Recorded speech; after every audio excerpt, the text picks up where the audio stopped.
and this is my second video on living your passion. Last evening, I went to visit my 94-year-old father who has just tested positive for COVID. He's been in hospice care for the past 2 years and only has 25% of a functioning heart. He's a man of great faith, very religious, and so that has had a strong influence in my life. And so last night, we prayed for peace, and ending our conversation before I left, I told my dad, God is good. And he replied back, and gracious. The definition of gracious is showing divine grace, being merciful and forgiving. As I sat this morning with the past 24 hours and sitting with all the emotion of my dad and referencing this past day in context with my entire life, I felt I was being led this morning, my prayer time, to distinguish between duty and obligation.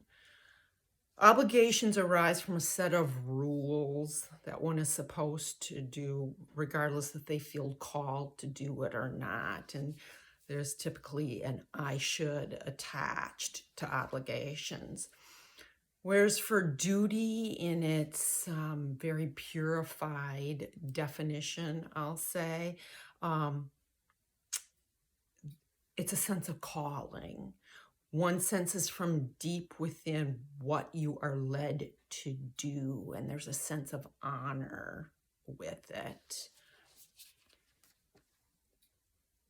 And then as I was sitting with duty and obligation, there was the how to be with your duty. How do we be with our dreams, our visions for our life, our calling, our duty? So many people are plagued by the grips of perfectionism.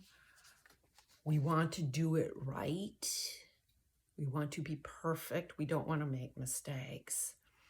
But I began this video with kind of a movie trailer that starts with Jesus and Mary Magdalene. Jesus came here not only to show us how the way to seek our inner divinity, but Jesus also taught us how to embrace our humanity. And that means that we need to accept our weaknesses, our brokenness, and our mistakes with ourselves and with others. We all make mistakes. And it's not only in God's forgiveness, but in each of our forgiving hearts where we can help support and encourage others to live fully. It's not only for spiritual masters like Buddha and Jesus that are given the right to live fully.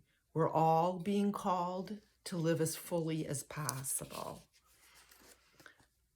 However, this requires us to step into our own unique calling and allow ourselves and others to make mistakes. My dad has been a simple man, a farmer, a husband, a father. He wasn't well educated, but he held love and tremendous faith in his heart. He demonstrated, he's modeled what duty looks like,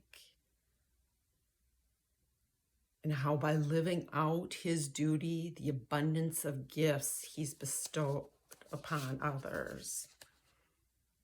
It's been my dad's zealous faith that has planted the seed of the seeker soul within me. And although I don't exactly believe as he does, it's encouraged me to find my own religion.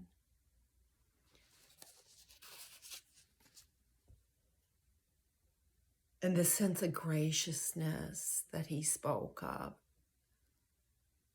being merciful and forgiving, that's kind of my message to this video. It's like if we are to live fully, we need to embrace our humanity fully and allow ourselves and others to make mistakes as we go out and seek and fulfill and manifest our dreams and visions.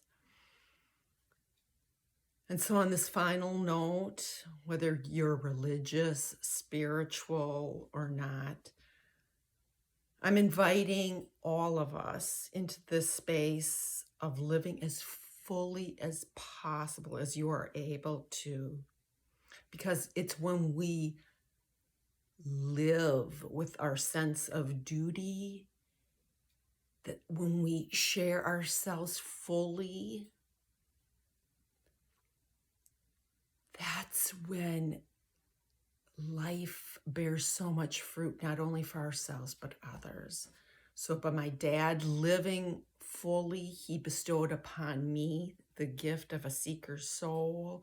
He bestowed upon my nephew, who I just spoke with this morning, the love of land and caring for the land. And so just remember that as you go and live fully, you are helping others to become more of who they are. May peace be with you.